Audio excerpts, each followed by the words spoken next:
Bom dia, sejam todos muito bem-vindos. Estamos iniciando um novo capítulo hoje. Na última aula nós terminamos o estudo do capítulo 9, as 70 semanas, e agora estamos iniciando, não é o último capítulo, é o capítulo 10, são 3 capítulos no final, 10, 11 e 12. Esses 3 capítulos formam uma continuação só. É tudo uma ocasião só. Até agora, capítulo 7 era uma visão, numa época, capítulo 8 foi outra visão, capítulo 9 foi outro tempo, mas agora os 3 últimos capítulos formam um único bloco. Então nós estamos iniciando, por isso é o capítulo 10, que não é o último capítulo, mas estamos chamando isso da última revelação que Deus deu a Daniel. Então nós vamos pedir a bênção e a revelação do Senhor para podermos receber aquilo que Ele quer nos mostrar, aquilo que nós podemos apreender. Daniel recebeu uma revelação, recebeu várias, mas essa última é uma revelação muito forte, é uma revelação maior em termos de tamanho do que as revelações anteriores, mas nós também queremos participar dessa revelação. Sabemos que sem a ajuda, sem o auxílio do Espírito Santo, nós não podemos ler isso aqui, podemos entender, mas não vamos ter um verdadeiro entendimento. Senhor Deus, nesta manhã nós estamos aqui diante da Tua Palavra, essas histórias, essas revelações, esses relatos são tão importantes, nós nos sentimos tão pequenos diante deles.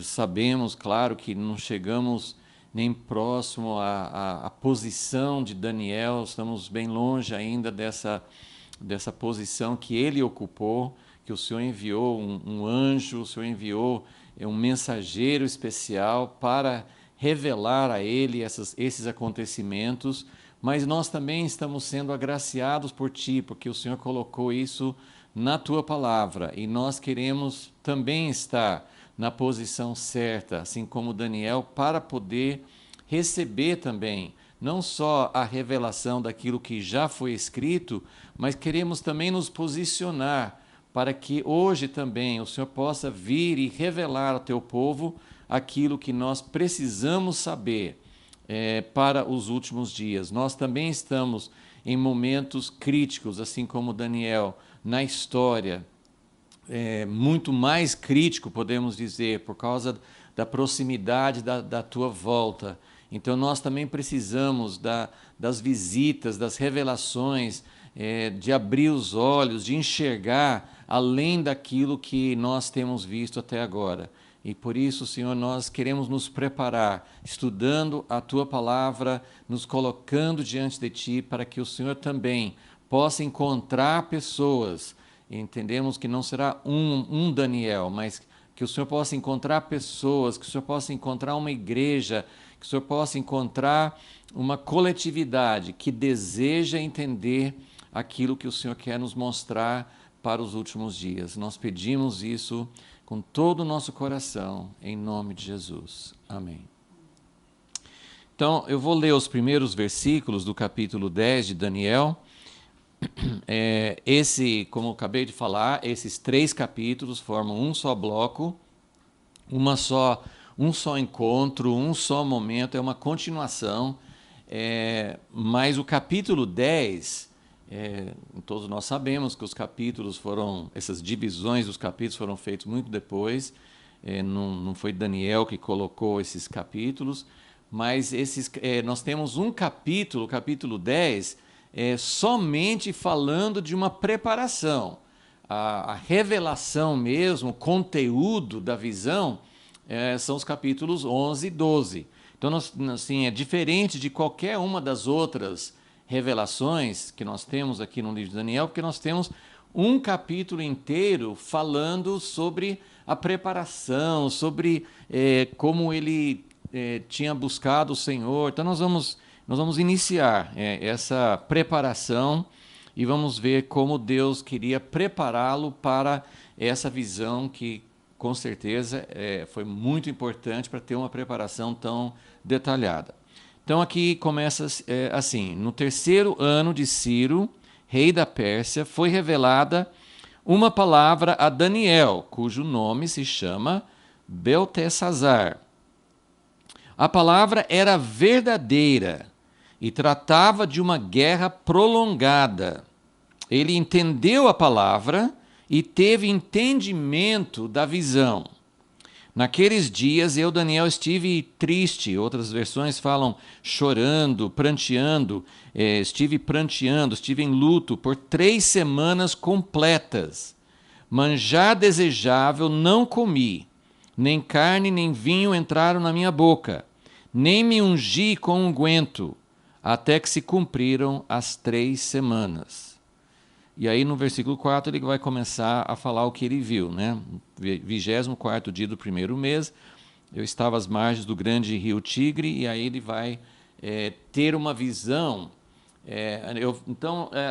Antes da gente prosseguir, uma boa parte da aula hoje, nós queremos falar sobre o contexto. Para falar do contexto, a gente precisa pensar um pouquinho no livro de Daniel como um todo. Nosso estudo é chamado estudo sistemático, é um estudo muito detalhado, a gente gasta muito tempo em cada capítulo, em cada passagem, mas a gente sempre precisa, nesses estudos mais detalhados, nós precisamos nos retirar um pouquinho, como se a gente estivesse explorando um terreno e olhou uma cidade. Vamos supor, eu estou explorando uma cidade, então eu estou olhando cada rua, cada casa, cada detalhe dentro da casa, mas para ter uma noção de para onde eu vou, se eu estou numa jornada, eu preciso tirar uma foto de avião, eu preciso subir lá em cima e ver o panorama todo. Então, não vou falar hoje sobre o panorama bíblico, mas eu quero lembrar um pouquinho. Já vimos isso no início do estudo de Daniel, mas isso já faz acho que mais de um ano. Então eu só quero lembrar aqui um pouquinho sobre o contexto do livro de Daniel e da vida de Daniel, porque o livro de Daniel é uma profecia, né? Ele recebeu muitas profecias, muitas revelações. É o livro no Antigo Testamento que a gente compara mais com o livro de Apocalipse, porque fala das mesmas coisas, tem muitas visões, revelações, então tem algumas semelhanças com o Apocalipse. Mas o livro de Daniel, vamos lembrar, os primeiros 6 capítulos de Daniel são uma narrativa histórica.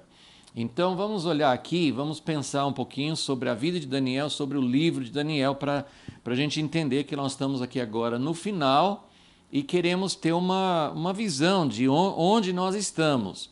Existem livros proféticos, como Jeremias, por exemplo, que não são cronológicos. O livro de Jeremias não é organizado cronologicamente. Então, você vai lendo Jeremias, às vezes tem uma profecia que ele recebeu mais no final, tem outras profecias que voltam antes. O livro de Daniel é bem cronológico. Tem algumas coisas que a gente falou no início, eu vou lembrar agora para a gente pensar assim, no plano de Daniel e para a gente entender um pouquinho a história, lembrar. Então, Daniel tem 12 capítulos, 6 são narrativas históricas, né, capítulos de 1 a 6, e os últimos 6 capítulos são revelações. Então, Daniel foi bem jovem, ninguém sabe exatamente quantos anos ele tinha, mas ele foi levado na primeira leva, porque foram pelo menos 3, talvez 4 levas diferentes em que pessoas eram levadas para o cativeiro, só da tribo do Reino do Sul, sem considerar as 10 tribos do norte. Então, o cativeiro babilônico, o povo foi levado em 4 etapas. 3 são mais conhecidos, né? Mas pelo menos 4 etapas foram levadas. Daniel foi levado na primeira etapa do cativeiro. Então ele foi entre os primeiros, foi levado um grupo relativamente pequeno. O rei quis levar algumas pessoas que ele queria treinar, ele queria pegar a nata do povo de Judá, do povo de Israel, e queria levá-los para a Babilônia, para que eles se tornassem servos dele, né? Então, nós não sabemos a idade, mas todos concordam, todos acham, os estudiosos todos acham que ele foi com menos de 20 anos, né? 15, 16, 17 anos, nós não sabemos exatamente quanto. Então, os primeiros 4 capítulos de Daniel são relatos do tempo do rei Nabucodonosor. O livro todo de Daniel corresponde quase que exatamente com os 70 anos do cativeiro. Então, fazendo uma conta rápida, né, nós temos Daniel 15, 16, 17 anos, por aí. 70 anos, quando chega no fim, Daniel tem mais de 80 anos, 84, 85, quase chegando aos 90 anos. E Daniel, ele vai, esse capítulo que nós estamos iniciando aqui, que é o final, o último encontro, o último relato do livro de Daniel, ele fala que ele está no 3º ano do rei Ciro. Os 70 anos de cativeiro terminaram no 1º ano do rei Ciro. Então, Daniel, nós não sabemos quando Daniel morreu, esse é o último relato, mas Daniel foi um pouco além dos 70 anos. Então, esse 3º ano de Ciro são 2 anos depois do decreto, da ordem que o rei Ciro deu, dizendo que o povo de Israel, os judeus, eles podiam voltar do cativeiro para a sua terra, natal, para a sua terra de herança, que era Israel. Então, Daniel, ele ultrapassou um pouquinho esse tempo. Então, Nabucodonosor, eu acabei não me lembrando de olhar, não me lembro agora quantos anos representa aqui, mas foi um bom período de tempo. Nabucodonosor reinou durante vários anos depois dessa época, mas os primeiros 4 capítulos de Daniel fazem parte do reinado de Nabucodonosor, estão na sequência. Se forem 30, 40 anos, eu não me lembro realmente agora. Não tem muitos relatos. O capítulo 1 contando como ele foi levado e como o rei quis treiná-los dentro da sabedoria de Babilônia. Capítulo 2, aquele grande sonho de Nabucodonosor. Capítulo 3 são os 3 amigos de Daniel, não fala de Daniel no capítulo 3, os 3 amigos de Daniel na fornalha de fogo, porque eles não quiseram adorar a imagem que Nabucodonosor fez por causa do sonho, no capítulo 2. E no capítulo 4, que parece que já é mais para o fim do reinado de Nabucodonosor, foi aquela visão que Deus deu para Nabucodonosor, avisando que ele se tornaria como um animal, e ele recebeu o juízo de Deus para ele reconhecer a soberania de Deus.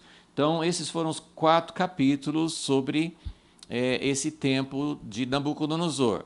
Depois vieram alguns outros reis, na época a gente colocou uma lista, mas o último rei de Babilônia era um homem chamado Nabonido, mas ele quase não governou, ele estava lutando em outras terras e estava mais ausente. O filho dele, Belsazar, foi quem governava de fato.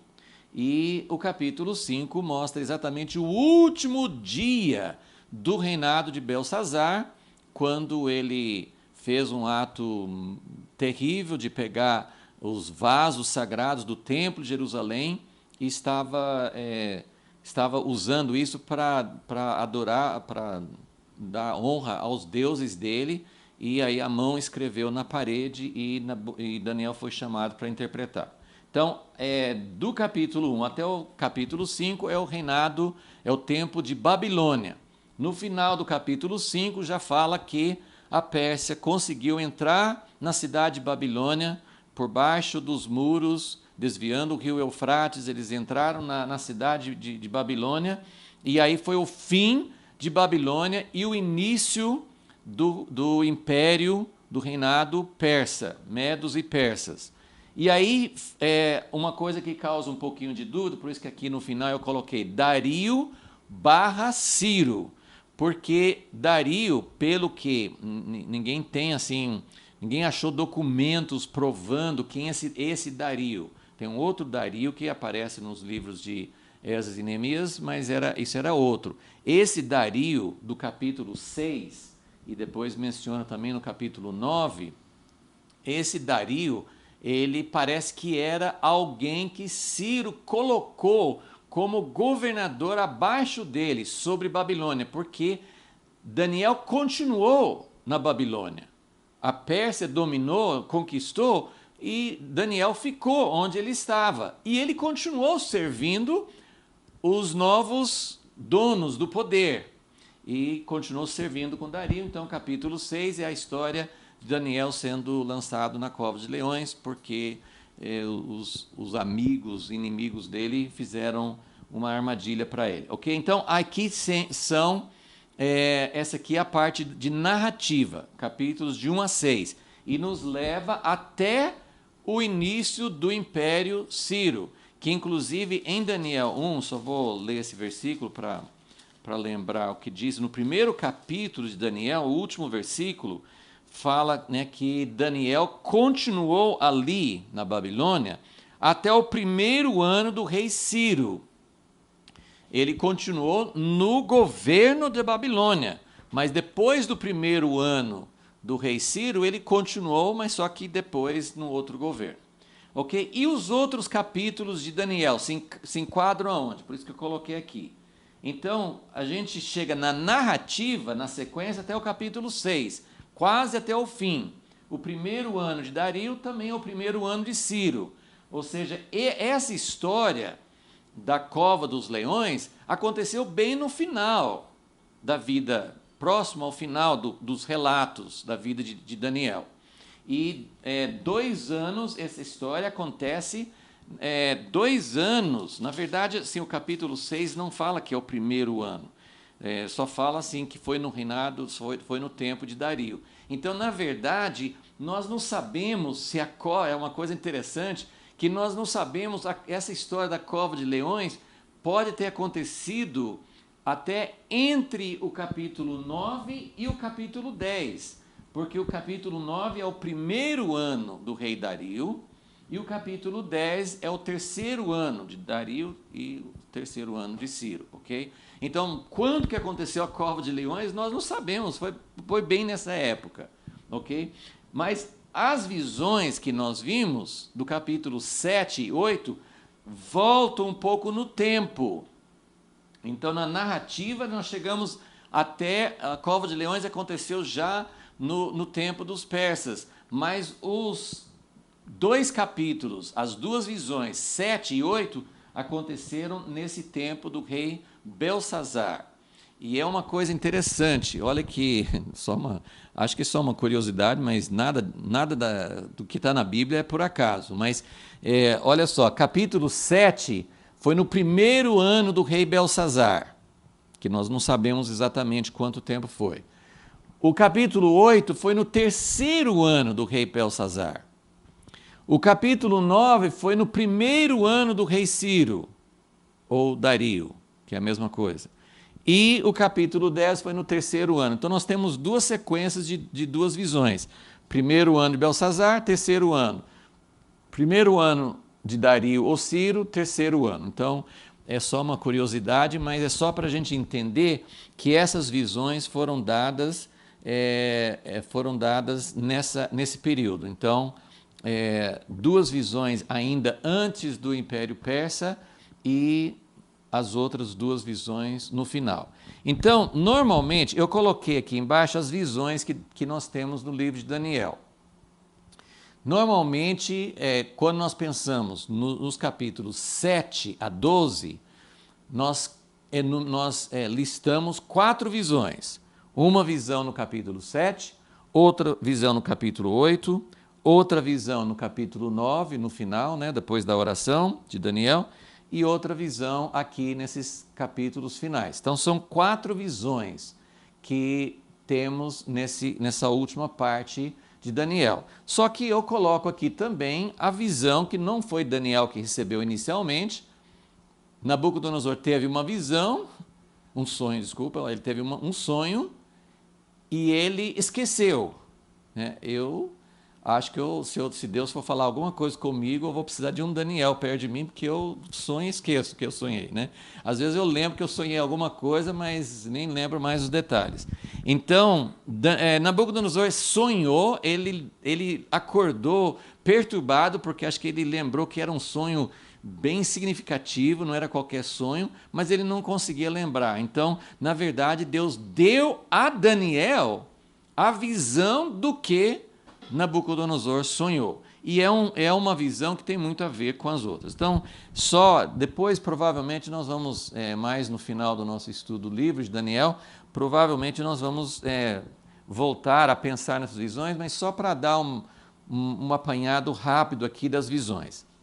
No capítulo 2, foi esse sonho, essa visão de uma grande estátua com 4 partes, ou até poderíamos falar 5 partes, né? Cabeça de ouro, depois o peito de prata, depois veio o bronze com braços, né? E depois a parte de ferro, e depois, por último, a parte de ferro e barro. Então, são 4 reinos, o último reino continua com o mesmo ferro, mas misturado com barro. E a coisa mais interessante dessa visão é que, assim, porque são 4 reinos, é uma sequência, Deus estava mostrando essa sequência de reinos, de governos humanos que teria dessa época em diante, mas no fim ele viu uma pequena pedra, a pedra era pequena, tirada sem mãos humanas, e atingiu a estátua, essa estátua enorme, essa estátua que está dominando a história humana, e despedaça, a estátua vira pó, não sobra nada, o vento leva tudo como se fosse palha, e a pequena pedra vira um grande monte que enche a terra. Então foi uma visão muito significativa. A primeira, então, numerando aqui as 4 visões que acontecem a partir do capítulo 7, essa visão do capítulo 7 parece um pouco com essa visão da estátua, que são 4 animais, que também são 4 reinos, mas essa é a visão, nós temos falado que essa visão do capítulo 7 é a mais completa de todas, porque mostra a sequência de reinos, mostra a visão gloriosa do ancião de dias no trono e o Filho do Homem chegando nas nuvens do céu, recebendo a autoridade, e também fala a respeito do grande conflito final, é a primeira vez que aparece esse pequeno chifre, e a guerra em que inicialmente esse chifre, que é do 4º animal, começa a ter vitória sobre os santos, mas depois os santos recebem um reino junto com o Filho do Homem. Então, é uma visão muito completa, a mais completa, a mais panorâmica de todas. Ok? E agora, assim, eu só queria mostrar, depois nós vamos entrar mais no capítulos 11 e 12, e nós vamos ver como tem a visão. Às vezes tem uma visão completa que vê todos os 4 reinos. Os 4 reinos não representam, não tem a enumeração de todos os reinos humanos. Já teve muitos outros reinos depois do Império Romano. Então, não mostra todos, mas ao mesmo tempo ele mostra que todos os reinos humanos se enquadram dentro dessa mesma figura, seja da estátua, seja dos 4 animais, que são bem paralelos. E lá em Apocalipse 13 também mostra que a besta, ela engloba todos esses reinos humanos, é o sistema de governo. Então, no capítulo 7, a gente vê todos. E depois, no capítulo 8, nós vamos chegar mais perto e nós vamos ver esse carneiro e bode, eles são, dos 4 animais do capítulo 7, eles são o 2º e o 3º o segundo que é a Pérsia, terceiro que é a Grécia. Então vai focar mais de perto, vai entrar mais de perto, mas sempre olhando para o fim. Todas as visões, todas, desde aqui, o primeiro sonho de Nabucodonosor, ele fala dos 4 reinos, mas ele fala da pequena pedra. Então todas as visões olham para o fim, todas as visões têm uma visão do final de tudo. Então, aqui foca na pequena pedra, que é o reino de Deus, a pedra que é Jesus, e que se torna um grande reino em toda a terra.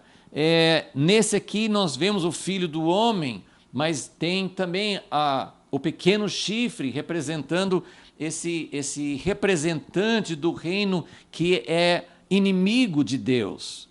E mostra que tem uma guerra final. A segunda visão, no capítulo 8, mostra mais de perto, não os 4 reinos, mostra o segundo e o terceiro.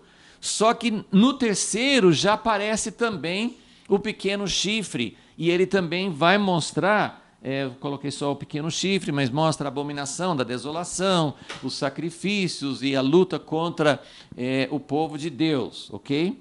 No capítulo 9... nós temos as 70 semanas que acabamos de estudar.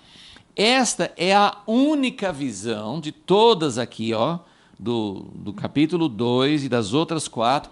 É a única que, assim, todas as visões incluem uma parte do outro.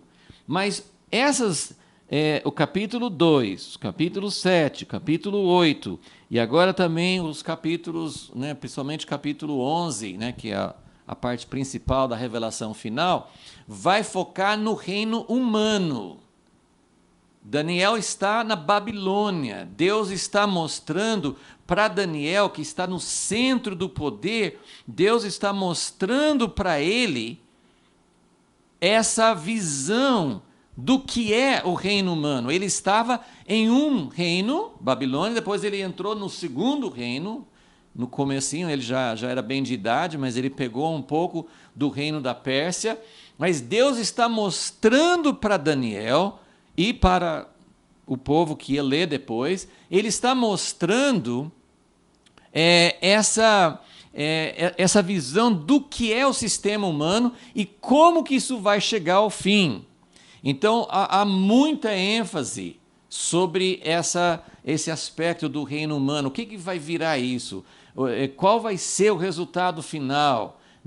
Agora, as 70 semanas fala do grande inimigo, fala do povo, do príncipe que virá, fala daquele que vai interromper os sacrifícios, mas o foco das 70 semanas, em resposta à oração de Daniel, é o que vai acontecer com Jerusalém e o santuário.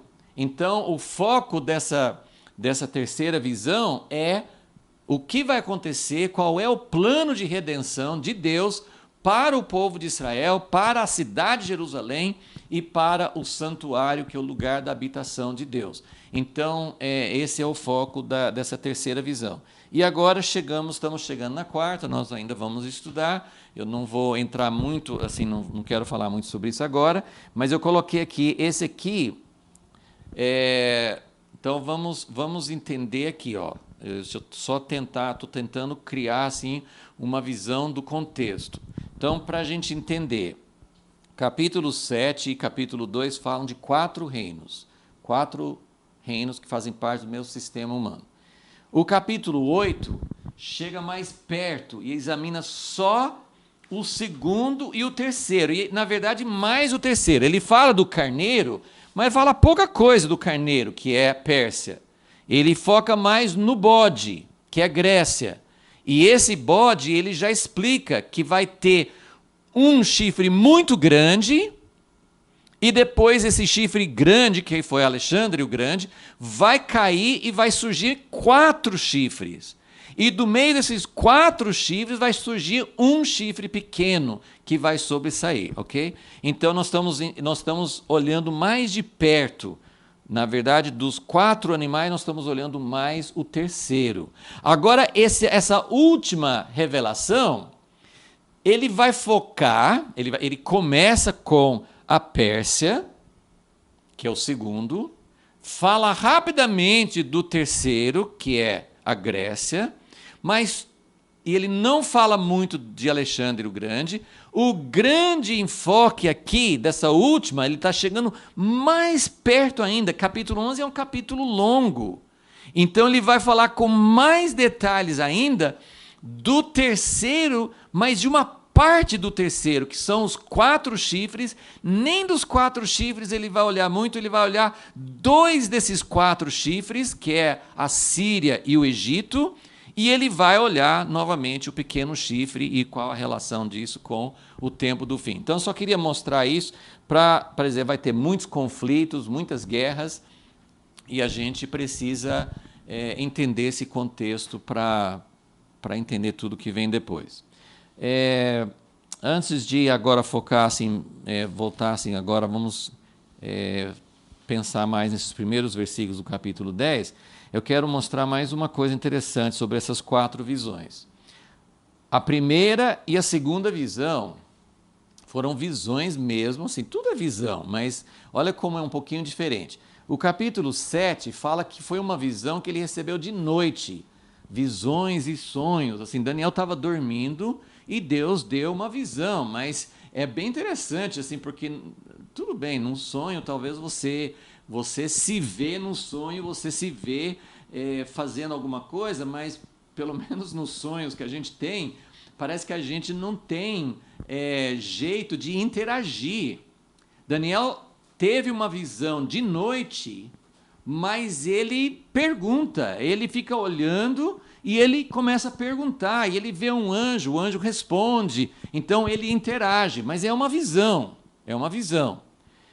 No capítulo 8 também é uma visão, né? Fala, capítulo 8, versículo 1 fala que apareceu uma visão, no versículo 2 fala que nessa visão ele estava na cidade de Suzã, que era a capital da Pérsia, então ele não foi para lá em pessoa, ele viu na visão, e nessa visão também ele interage, né? Não fala que é de noite, mas ele tem uma visão e ele começa a perguntar, Gabriel aparece, ele fica bem atordoado com a visão de Gabriel, e então é uma visão, ok? Então essas 2 primeiras são visões em que Daniel ele vê uma coisa, ele interage, mas ele vê. Agora, capítulos 9 e 10 é uma visão, mas é de uma forma diferente. Então, como que acontece o capítulo 9 e o capítulo 10, as últimas 2 visões que ele tem? No capítulo 9, ele estava orando, pedindo a Deus como que era o fim do cativeiro, a profecia de Jeremias, pedindo a Deus para explicar isso, e pedindo perdão, e pedindo a Deus para que o povo fosse perdoado e restaurado, e que Deus voltasse a agir. E o que ele teve na visão? Gabriel veio para ele. Não, assim, é difícil a gente explicar. Numa visão, você, no capítulo 8, por exemplo, ele é transportado lá para um outro lugar. Não, aqui não, ele estava em oração e Gabriel veio e conversou com ele.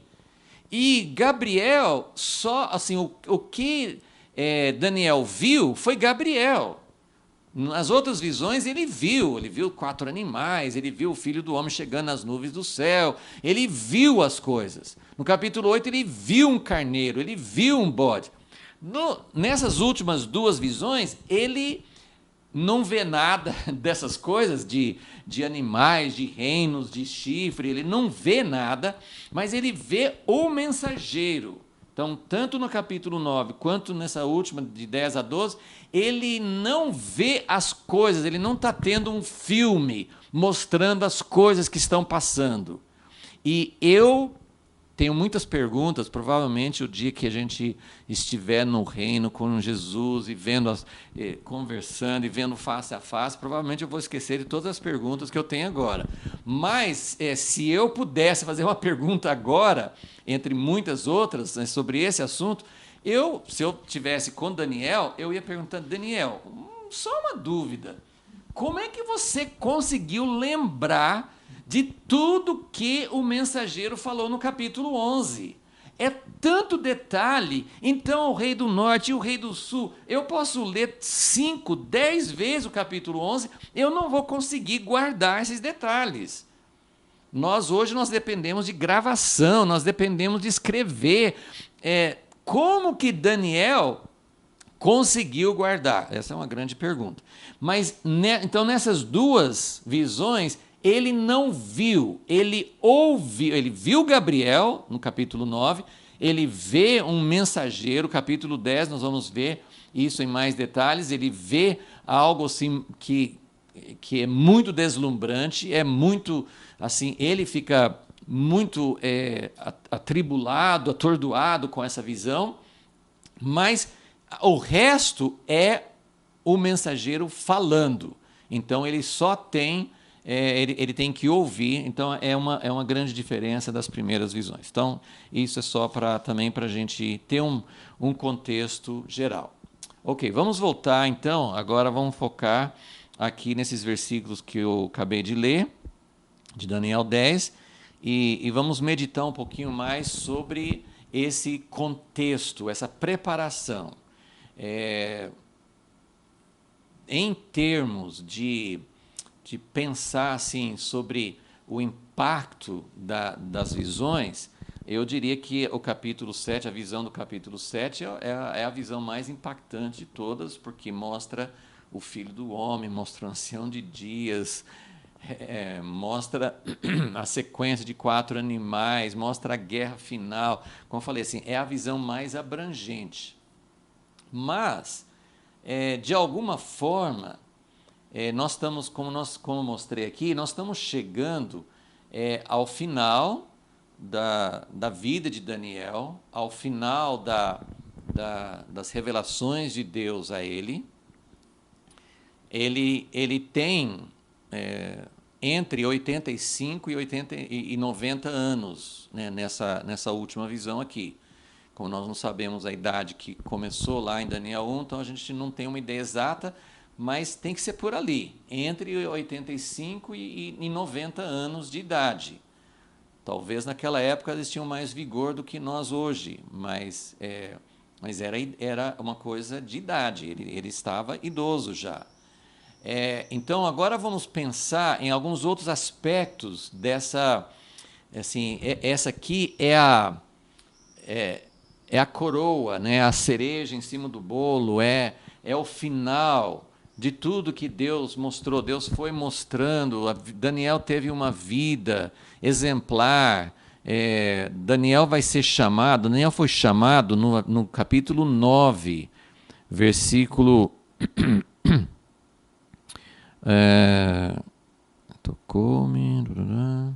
versículo 23, Daniel 9, 23. Gabriel fala que ele veio para dar essa revelação porque Daniel era muito amado. E ele vai falar isso 2 vezes no capítulo 10. 2 vezes Daniel é chamado de muito amado. Talvez na próxima aula que a gente vai falar um pouquinho mais sobre essa declaração, mas é algo que eu sempre falo assim, quando eu penso em galardão, que a Bíblia fala de galardão para aqueles que são fiéis, tem diferenças, né? Em 1 Coríntios 15, Paulo fala que tem como diferenças entre uma estrela e outra, tem diferenças de galardão. Jesus também falou isso. Paulo falou que ele estava prosseguindo para o alvo, porque ele queria um galardão. Não é aquela ideia egoísta, eu quero ser mais do que os outros, eu quero possuir alguma coisa. O galardão é ouvir Deus Pai falando, como Deus Pai falou com Deus Filho no batismo: você é meu filho amado, muito amado.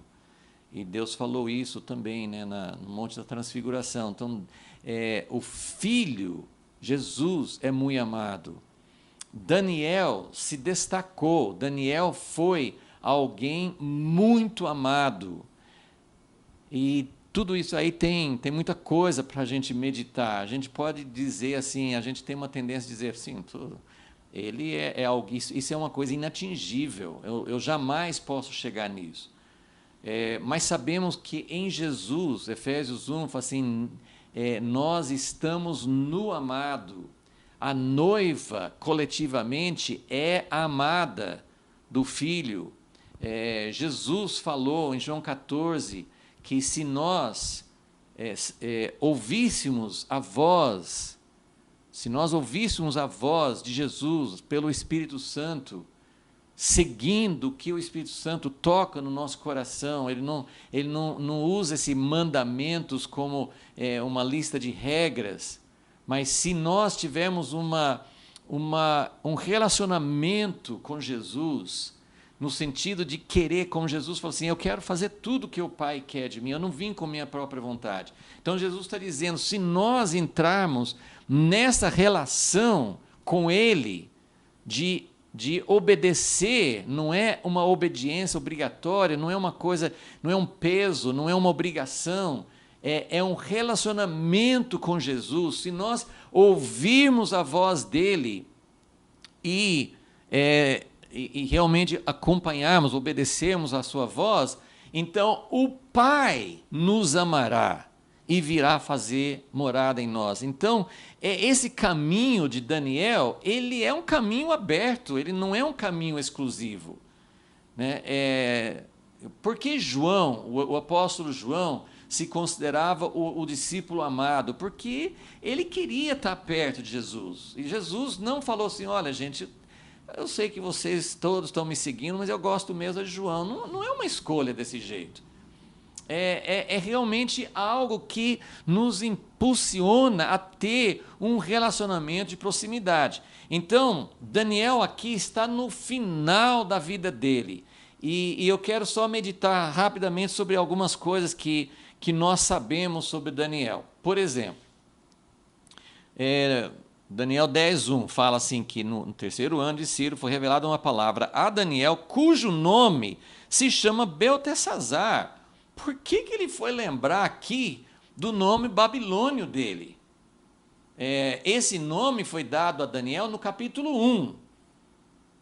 O rei Nabucodonosor pegou esses jovens de Israel, de Judá, e ele quis mudar a identidade deles. Ele quis fazer uma lavagem cerebral.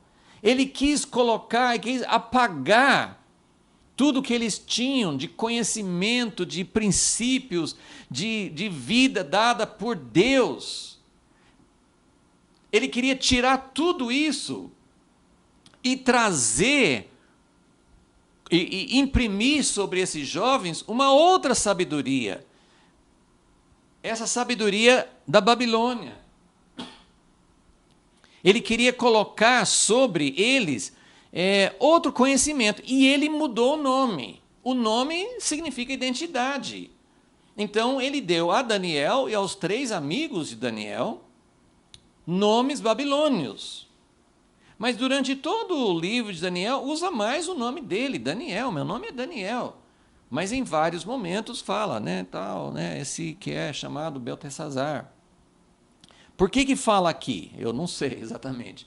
Mas a minha suposição aqui está no final da vida de Daniel. E aqui está lembrando que Daniel viveu a vida toda, a partir dessa idade de 15 a 18 anos, por ali, a partir daquela idade, ele viveu a vida toda, não só na Babilônia, mas ele viveu numa posição que obrigava Daniel a se conformar de muitas maneiras. Ele fazia parte do governo, ele tinha que agir dentro do sistema babilônio. Ele tinha que entender o jeito de fazer as coisas, mas mesmo assim, ele não perdeu a sua identidade. Então, para mim, quando coloca esses 2 nomes, Daniel, ele se manteve dentro da Babilônia, e depois da Pérsia, mas a grande maioria da vida dele foi no sistema babilônio. Então, todo esse tempo, ele tinha o nome Beltesazar, mas ele não mudou a identidade dele. E até o final, ele é Daniel, porque ele não perdeu. Ele era chamado, cujo nome se chama Beltesazar. Ele foi fiel como um servo dentro do governo, ele fazia o que era certo, ele não estava ali como como um revolucionário, como alguém que está tentando derrubar o governo. Ele não tinha, é uma das coisas que eu sempre pondero quando eu penso assim na igreja e o governo, a igreja, o cristão dentro do governo, a igreja, qual o papel da igreja em influenciar a sociedade. Daniel estava ali para dar testemunho de quem era Deus, mas ele não teve a pretensão, como José no Egito não teve, como a rainha Esther não teve, Mordecai, eles não mudaram os governos onde eles trabalharam. Isso vem na pedra, a pedra que vai derrubar a grande imagem. Não vamos mudar o governo. Muitas pessoas entram com ingenuidade, até com boas intenções no governo. Nós temos a chamada bancada evangélica, tem nos Estados Unidos também, mas a maioria, infelizmente, não todos, mas a grande maioria acaba mudando a identidade, assumindo o nome Beltesazar. Mas Daniel não, ele estava lá, se manteve lá, não fugiu, ele não precisava dizer, eu preciso sair daqui, eu preciso preservar. Não, ele se manteve lá, mas ele manteve a sua identidade e serviu ao mesmo tempo. Então, esse exemplo tremendo, fantástico, muito raro, de alguém que manteve sua pureza dentro do sistema. Então, Daniel, que se chamava Beltesazar, ok? Agora, outra coisa para a gente entender sobre a vida de Daniel é que, então lembrando, terceiro ano de Ciro, o que nós deduzimos, o que nós podemos falar sobre o terceiro ano de Ciro? Como já mencionei, já fazia 2 anos que Ciro tinha dado a ordem para voltar para Israel. Os judeus presos no cativeiro, que foram obrigados a deixar sua terra e viveram na Babilônia, eles eram escravos, eram obrigados a fazer serviços. Não temos muitos dados sobre isso, né, o povo de Israel em geral. Mas eles estavam ali contra a sua vontade. Ciro deu um decreto e mudou isso. E nós temos isso no final de 2 Crônicas 36, no início de Esdras, capítulo 1, fala desse decreto de Ciro, que dizia, quem quer, de todo o povo judeu, do povo de Israel, quem deseja sair daqui, voltar para lá e reconstruir a casa do seu Deus, que foi destruída. Então Ciro deu essa liberdade para voltar. E uma coisa que nós não sabemos por quê, existem especulações, mas nós não sabemos por quê, Daniel não foi. Foi dada a liberdade. Se ele, como Neemias é uma outra história, Neemias servia na corte do rei da Pérsia e ele pediu, ele era um servo, né, um copeiro, e ele pediu, falou assim, rei, eu quero voltar. O rei viu que ele estava triste e tal, tem toda aquela história do capítulo 1 de Neemias, e ele voltou para Jerusalém, para a cidade lá, para reconstruir os muros. Será que Daniel não poderia ter feito? Então, nós não sabemos exatamente por que motivo Daniel não voltou. O que nós sabemos, com certeza, não foi por falta de amor. Muitas pessoas muitos judeus, muitos do povo de Israel, muitos não voltaram porque tinham acabado se estabelecendo nos lugares onde eles moravam.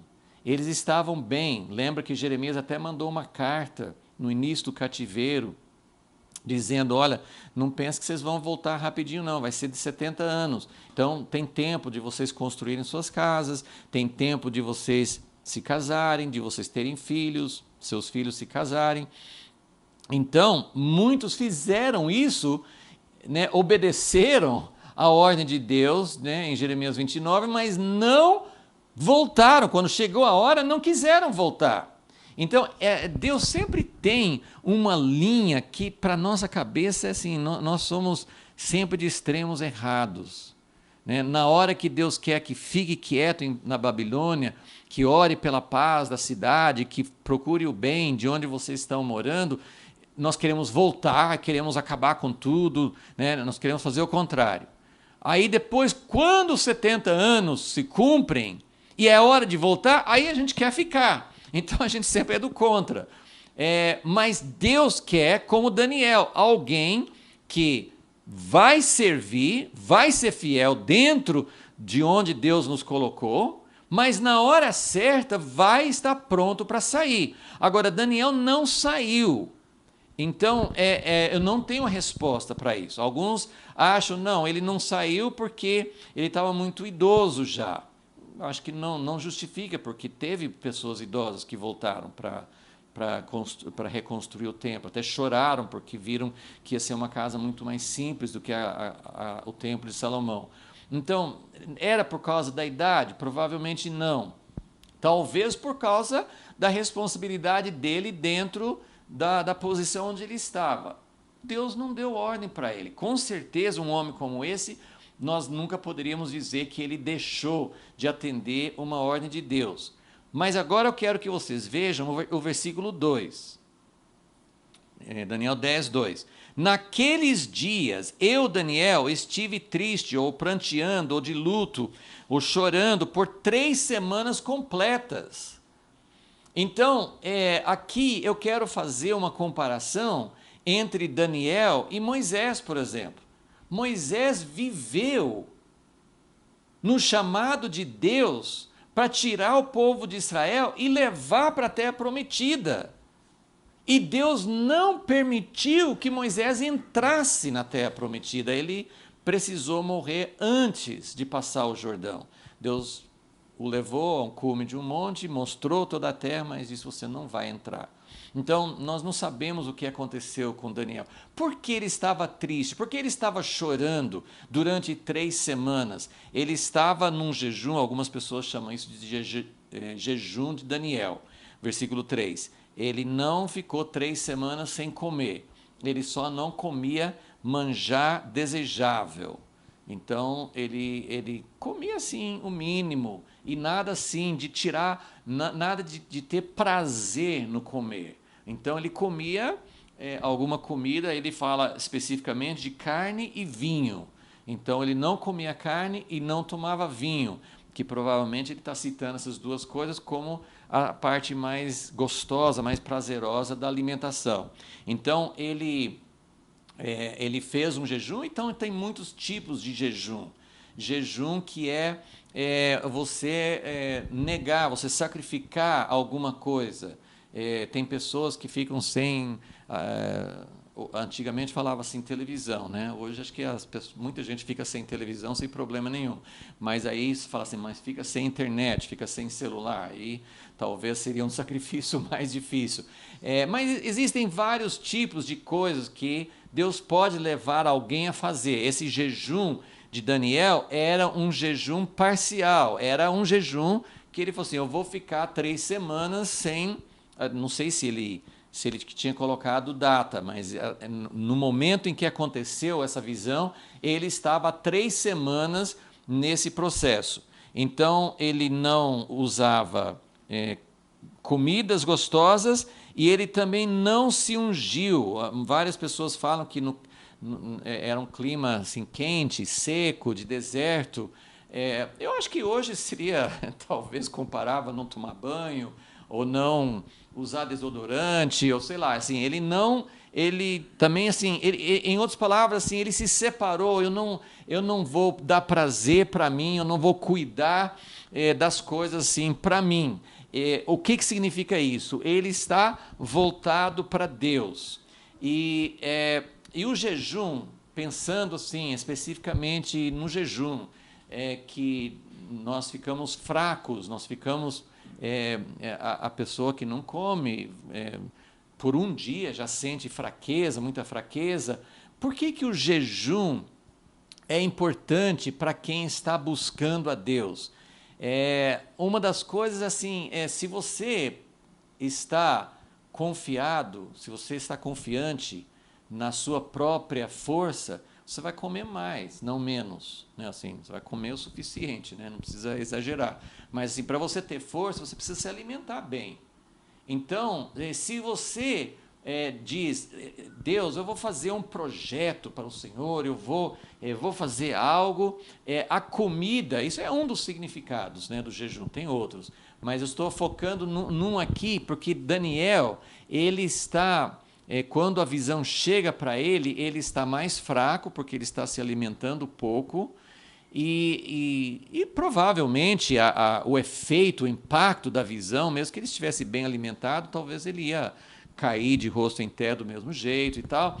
Mas a ideia de um jejum eu não tenho recursos, eu não tenho capacidade, eu não sei o que fazer.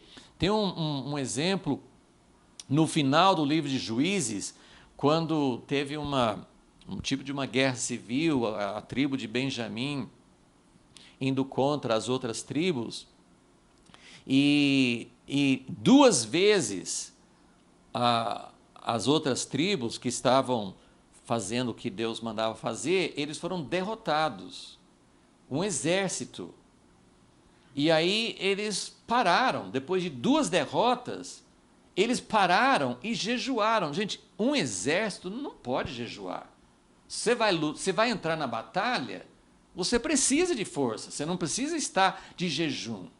Mas a ideia em várias batalhas, tem essa do final do livro de Juízes, né, em que o povo todo ficou assim desesperado e jejuou para saber o que Deus queria. Então eles estavam dizendo, nós tentamos 2 vezes e fomos derrotados. Agora nós vamos jejuar para dizer, Deus, nós não temos recursos, nós não sabemos o que fazer.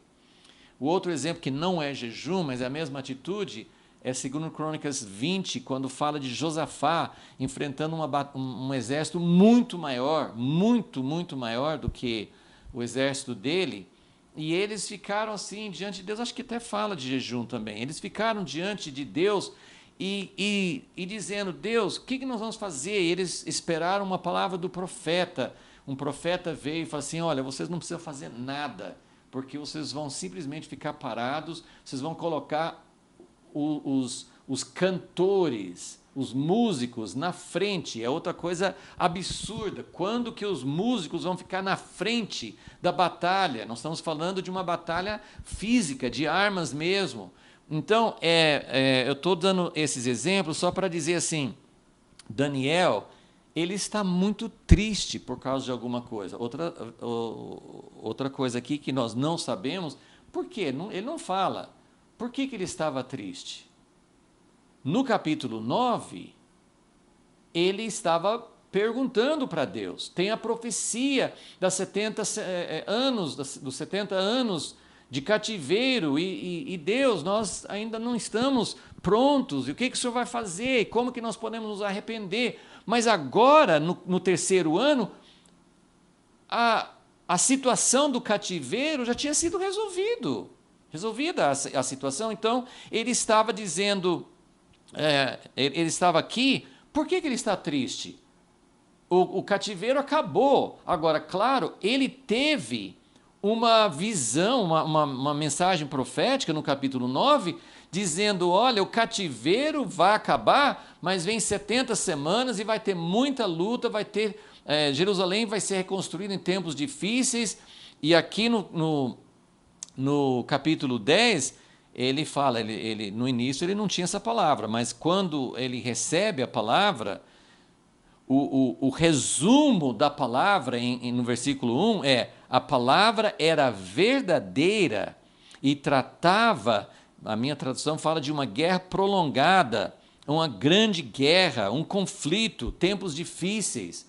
Então, mas quando ele começou esse período de jejum, ele não sabia disso, mas ele tinha recebido várias revelações que o deixaram triste, deixaram aflito, porque ele sabia que era um tempo, graças a Deus, o cativeiro está acabando, mas o tempo ainda não é um tempo de alívio propriamente. Vai ter alguns alívios, vai ter algumas vitórias, é maravilhoso poder voltar, é maravilhoso ver o Senhor abrindo e dando apoio do próprio rei Máximo do Império Persa, dando essa ordem para voltar. Era hora para celebrar. Agora, será que quando essa primeira leva voltou para Israel, né, nós temos aí o relato no livro de Esdras, eles enfrentaram muitos obstáculos. E talvez Daniel já soubesse disso. Ele viu, assim, realmente o caminho vai ser difícil. Eles começaram a reconstruir o templo, mas eles foram obrigados a parar. E ficaram vários anos parados. Isso aconteceu logo no início. Então, talvez Daniel já soubesse disso. Nós não sabemos. O que eu quero colocar é que a visão profética, o papel de um profeta, eu quero só terminar hoje assim falando um pouquinho sobre a vida de Daniel. Um homem que foi fiel durante toda a vida dele. Outra coisa que nós não temos certeza, mas é bem provável, é que o rei de Babilônia provavelmente transformou todos aqueles jovens em eunucos. Daniel nunca fala de uma família, provavelmente ele era eunuco. Então você tem um homem que não está mais na sua terra. Ele viveu todo esse tempo, 70 anos, e passando de 70 anos, lembrando de Jerusalém 3 vezes por dia, orando. O coração dele estava pela causa de Deus. Ele podia ter pensado, bom, eu completei minha missão, eu fui fiel, eu vou morrer em paz, ou eu vou voltar para lá. Não, de alguma forma, Deus queria que ele ficasse.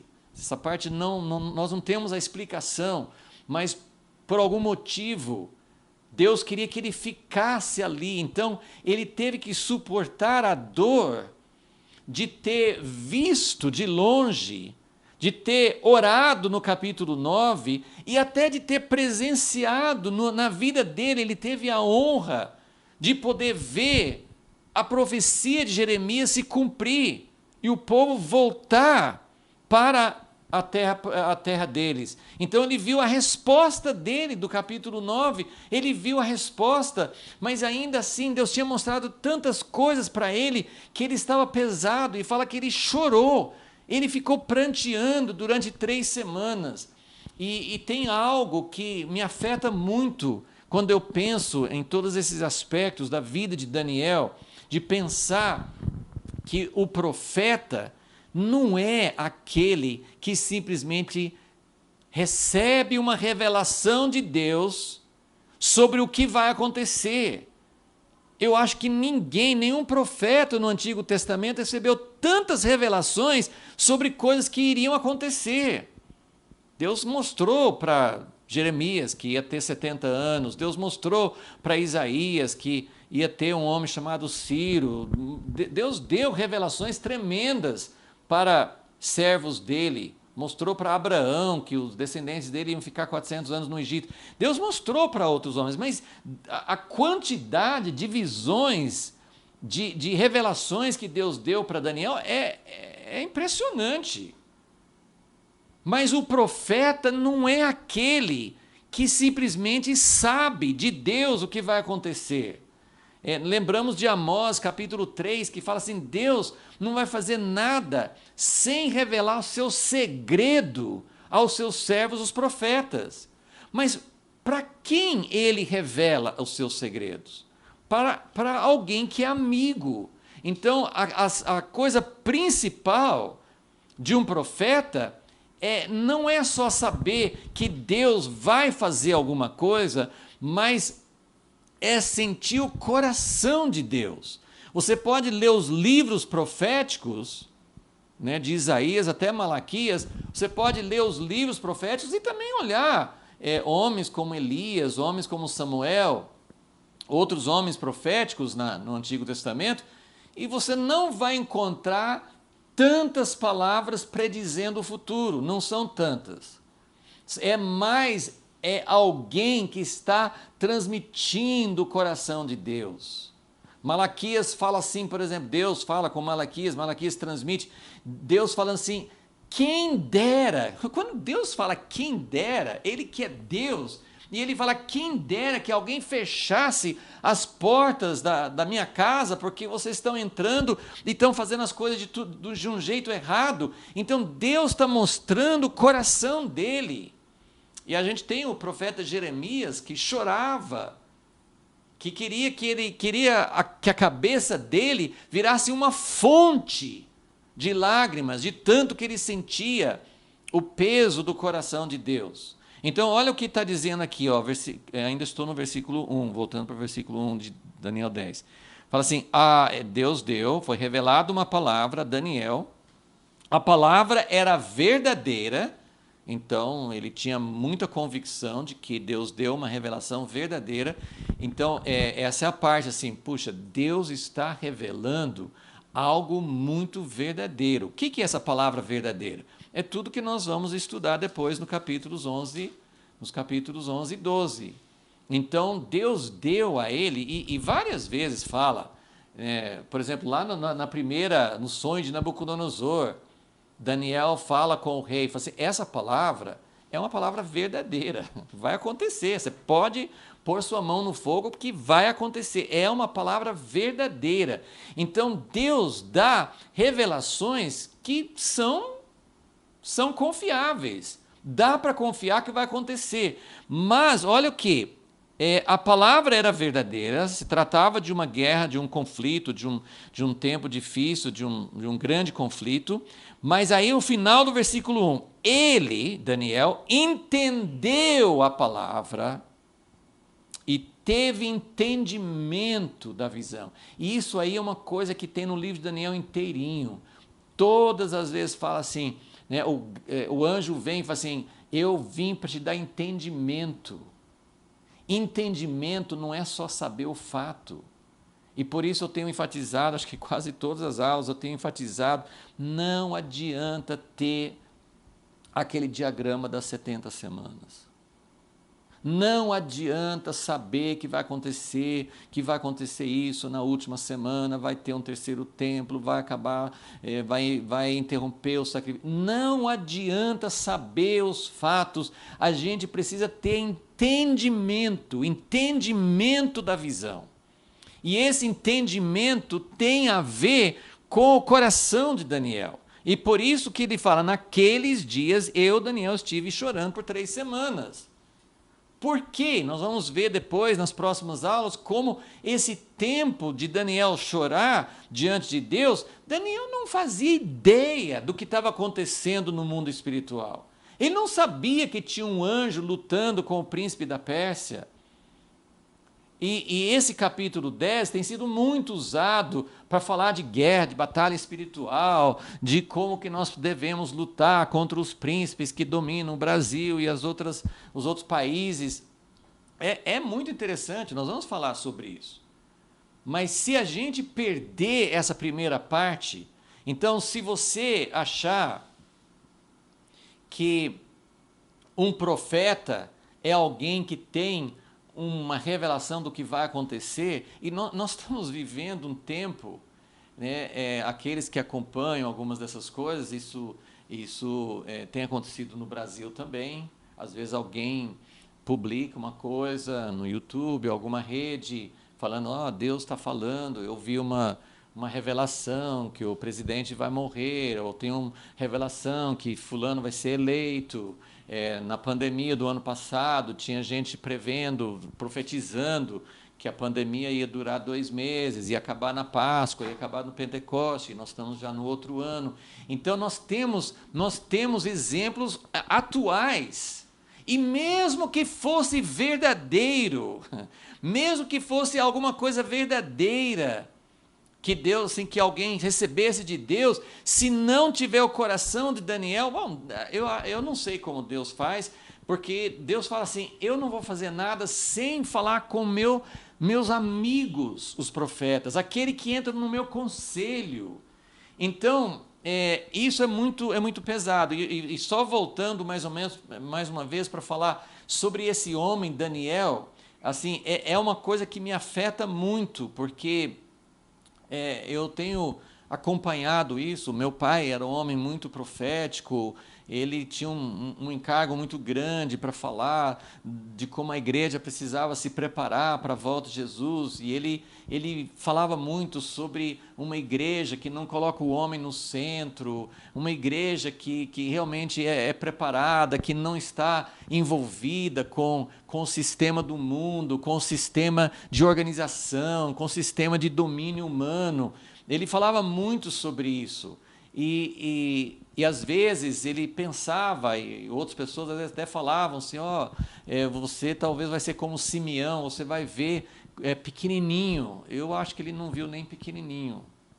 Eu tenho essa tristeza de pensar do meu pai como alguém que viu muita coisa, que plantou muita coisa no meu coração, nos meus irmãos e de muitas outras pessoas, e ele não conseguiu ver. Então eu vejo assim, Daniel, ele vê essas coisas, mas ele não voltou para a terra de Israel. Moisés não entrou na terra prometida. E eu posso citar outros. Eu posso citar Samuel, o profeta Samuel, que profetizou, ungiu, ele chegou a ungir Davi, mas ele não viu Davi no trono. Samuel não viu aquilo que Deus queria colocar no lugar de juízes, no lugar de Saul, que não foi um homem segundo o coração de Deus. Samuel, então, foi enviado por Deus para falar assim, Deus falou com Samuel, eu vou te mostrar um homem que vai ser segundo o meu coração, você vai ungí-lo como rei. Mas ele não viu Davi sentado no trono. E eu posso falar de Elias, que falou de Israel voltar para Deus, de não servir mais Baal. E Elias não viu isso acontecer na vida dele. Até João Batista, ele viu Jesus, ele batizou Jesus. João Batista teve uma honra espetacular de poder introduzir o Messias.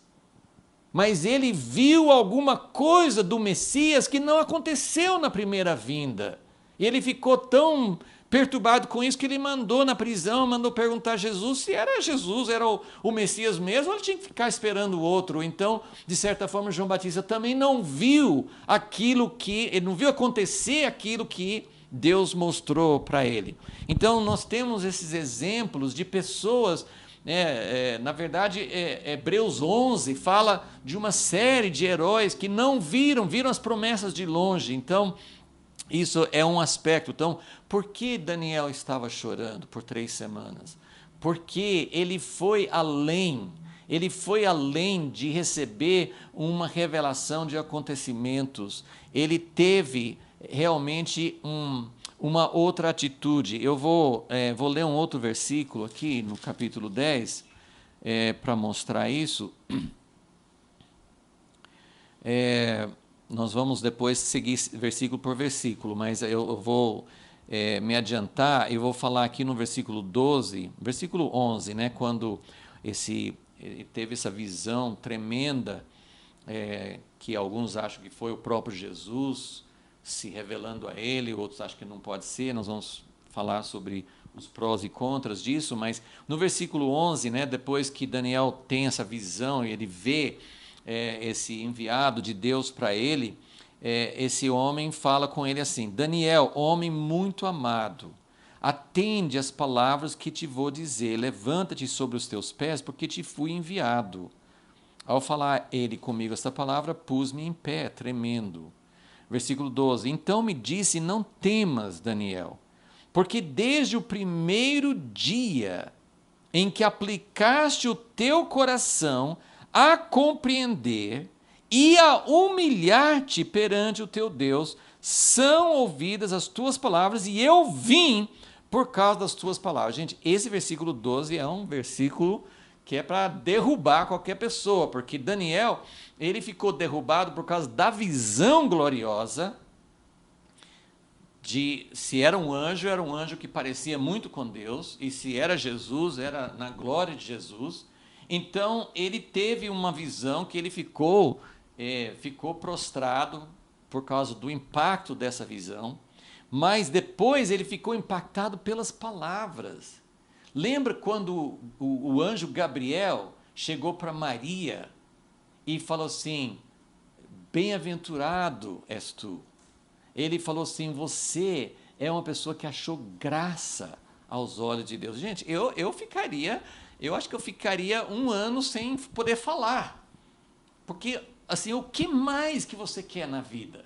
O que mais você deseja do que vir uma mensagem direta de Deus falando isso? Agora, focando mais especificamente, o que é que esse mensageiro falou com Daniel? Desde o primeiro dia em que aplicaste o teu coração. E isso aí fala muitas vezes, não é só aqui. No capítulo 9, Daniel aplicou o coração, ficou estudando Jeremias e ficou tentando entender. Então, algumas pessoas acham que a escatologia é muito complicada e eu não vou ficar olhando Apocalipse, eu não vou ficar tentando entender Daniel. Não é questão de entender as 70 semanas e os detalhes e quem é o anticristo e como é que eu vou saber, e o que vai acontecer, vai ter um terceiro templo, não vai ter, e qual que é a marca da besta. Assim, às vezes a gente tem algumas perguntas, assim, a gente quer saber. Se você ouvir uma propaganda dizendo que alguém vai revelar todos os segredos de Daniel do Apocalipse, se você tem alguma confiança que é verdade, você vai se interessar, vai ser um negócio muito chamativo. Mas as pessoas querem saber, mas não colocam o coração para compreender. Então, por um lado, Daniel não é daqueles que falam assim: bom, isso é demais para mim, quem sou eu para saber? Não, por que Daniel estava chorando 3 semanas? Porque Deus já tinha revelado muita coisa para ele. E ele está aqui no final dessa vida de fidelidade a Deus, e ele não desistiu, ele não achou que é suficiente. É como Paulo, que está na prisão e já fundou muitas igrejas, já pregou o evangelho, já foi apedrejado, já passou por naufrágio, por um monte de coisas, mas ele fala assim: eu não cheguei lá, eu estou prosseguindo, eu quero chegar no alvo.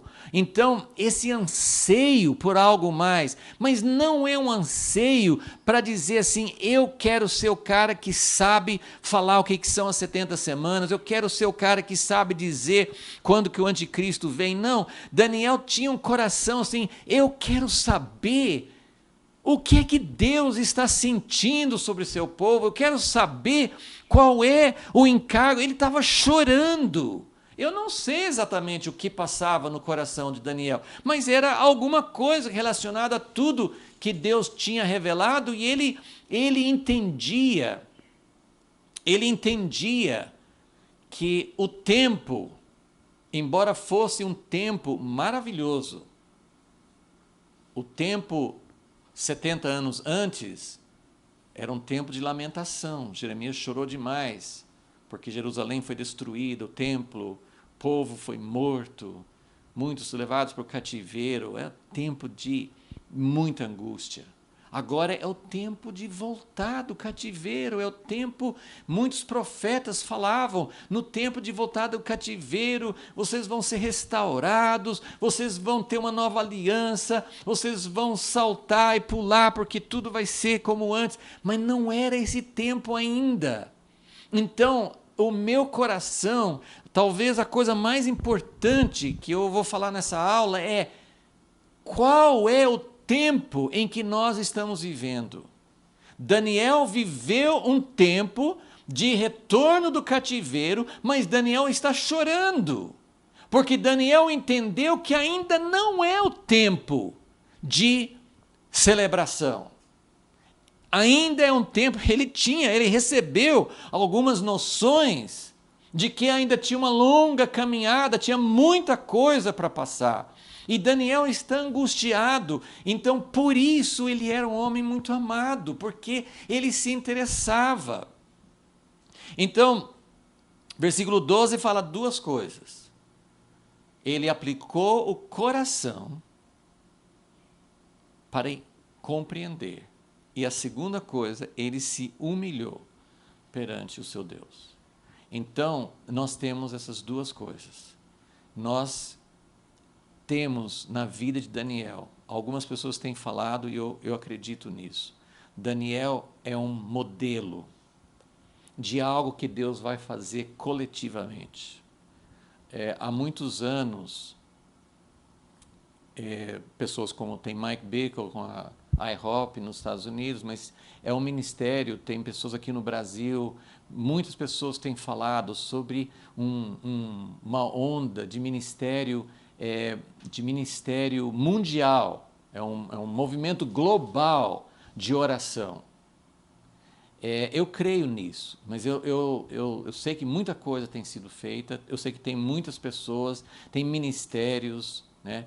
Florianópolis, F-Hop, e tem casos de oração, tem muitas pessoas que têm procurado corresponder a esse chamado. Mas nós temos que ir além. A oração 24/7, você se dedicar, mas nós temos que buscar, acima de tudo, esse coração de Daniel. E eu creio que Daniel é um modelo de alguém que ele tem esses requisitos necessários. Ele busca entendimento, não pelo conhecimento em si. Eu não sei se eu consigo, pelo menos é o que eu sinto. Eu tenho interesse em saber mais sobre escatologia. Eu tenho interesse em entender a última semana das 70 semanas. Eu tenho interesse em saber 3 anos e meio e 2 testemunhas e quem que é a mulher de Apocalipse 12 e quem que é o anticristo. Eu tenho interesse, mas nós temos que achar algo que vem antes disso. Nós precisamos ter o coração de Daniel que diz: eu quero aplicar meu coração a compreender. Porque a visão que o anjo veio para trazer, ele é uma visão, está tudo anotado aqui, mas a gente não tem compreensão, a gente não consegue entender o que isso significa. Então, nós precisamos de um coração para entender. E nós precisamos estar prontos a nos humilhar diante de Deus. O conhecimento ensoberbece. Quem acha que sabe muita coisa, sempre se acha superior aos outros. Isso é um veneno.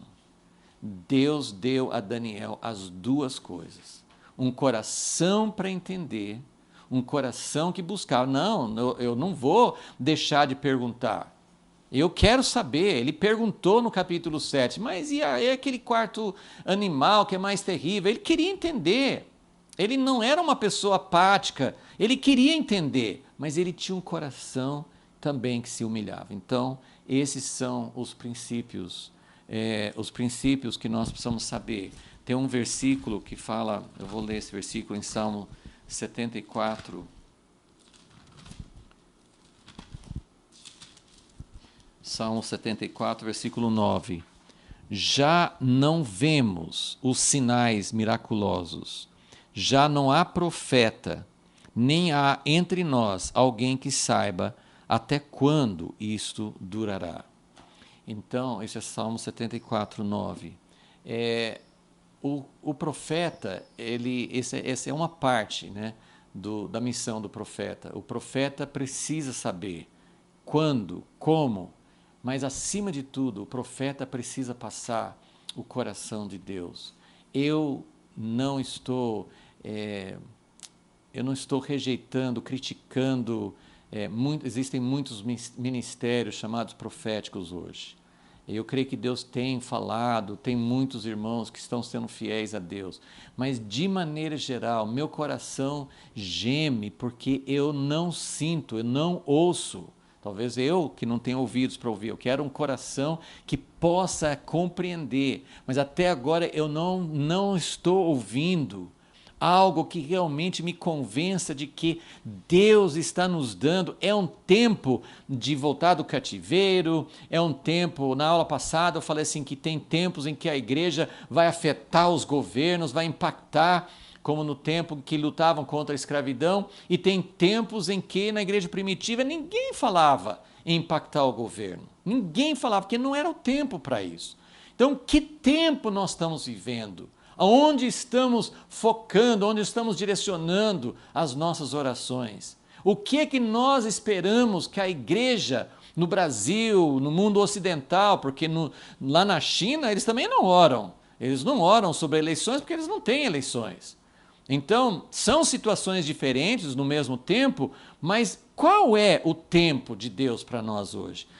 Parece que muitos profetas não só erraram o que iria acontecer na pandemia, nas eleições, em outras situações, não só erraram o que, mas também parece que não estão conseguindo passar esse encargo de Deus que Daniel sentia. E para que tenhamos, se Daniel representa os intercessores dos últimos dias, e Deus vai chegar para mostrar, para vivificar, para mostrar, nós precisamos de entendimento sobre essas visões de Daniel e outras partes. Se Deus vai enviar um entendimento, nós precisamos ter essa preparação que Daniel teve, né?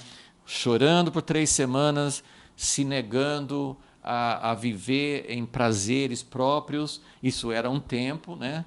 Ele separou um tempo para isso, mas que Deus possa nos dar esse coração, porque na verdade esse era o coração de Daniel o tempo todo. Nas próximas aulas nós vamos continuar entendendo mais sobre esse capítulo 10 e a visão que ele teve desse homem que veio de Deus, enviado por Deus para ele. Senhor, nós queremos pedir, Senhor, que isso que nós não temos ainda, que o Senhor possa gerar isso dentro de nós.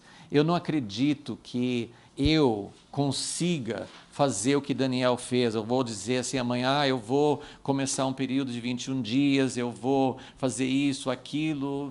Isso não vem simplesmente por vontade humana. Isso vem porque há algo que o Senhor veio produzindo, é algo que o Senhor trouxe para dentro da vida de Daniel, foi uma consumação da vida toda de Daniel, orando 3 vezes por dia, sentindo o desejo do Senhor sobre o teu povo. Então, Senhor, nós queremos também, queremos nos disponibilizar a Ti e queremos ser o teu povo. Ó Deus, que o Senhor levante, que o Senhor encontre também, como o Senhor encontrou um homem muito amado. Nós queremos que o Senhor encontre muitas pessoas amadas, buscando a Ti com coração para Ti. Pedimos isso em nome de Jesus. Amém.